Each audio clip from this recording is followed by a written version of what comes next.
तो just to show you, आपको दिखाने के लिए ये कैलेंडर है नीचे। तो कैलेंडर में आप देख सकते हैं नेक्स्ट बच्चे जो है वो डेट तक पता चल सके क्या है। ये यहाँ पे इसको पेस्ट किया जा सकता है इस सर्कल को, just like you can see जा सकता है और इसके बाद इसको लगाया जा सकता है। राइट, नेक्स्ट डे ये आ जाएगा। इसी तरह से डेज हैं, बच्चों की इंफॉर्मेशन भी रहती है इसी तरह से कि आज क्या है, नेक्स्ट क्या डे होगा, और सीज़न के बारे में इंफॉर्मेशन है कि ये मंथ कौन सा है।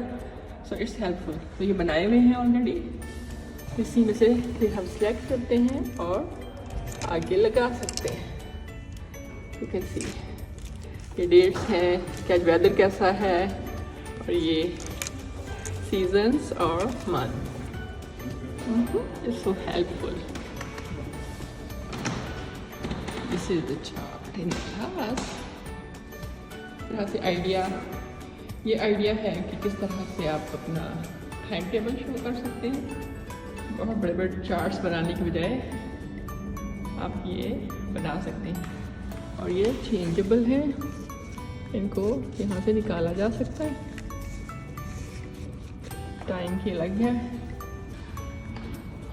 तो आप इस तरीके से बहुत अच्छा सा अपनी क्लास में बना के ये लगा सकते हैं। Look nice. तो ये भी आपको सब्जेक्ट चेंज करना है कि नहीं, और इसके ये आपकी क्लास किसी और टाइम पे है तो आप इसको दूसरे टाइम पे ले जा सकते हैं। इसको लिख के यहाँ पे कुछ और डाल दें, ऊपर नीचे कर लें, तो बहुत हेल्पफुल है। बहुत अच्छी अच्छी चीज़ें जो आपको हेल्पफुल हो सकती हैं। और ये है क्लासरूम के रूल्स, बच्चों को याद दिलाने के लिए। फर्स्ट ये हमें सबसे पहले तो ये कि ये रूल्स हैं, आपको पता हो, फिर उनको याद दिलाया जा सकता है अगर वो किसी तरह से भी मिसबिहेव कर रहे हो तो। Always do your best, listen carefully, follow directions, raise your hand to speak, treat others with respect, make good decisions, encourage each other, try new things, learn from your mistakes and be yourself। तो ये सारे के सारे उर्दू में translate करके चाहिए तो आप लिख सकते हैं, आप चाहें तो इंग्लिश में भी, अगर इंग्लिश है बच्चों की अच्छी, या इसी तरीके से आप उनको इंग्लिश सिखा सकते हैं इन सेंटेंसेस के ज़रिए। So try this tool.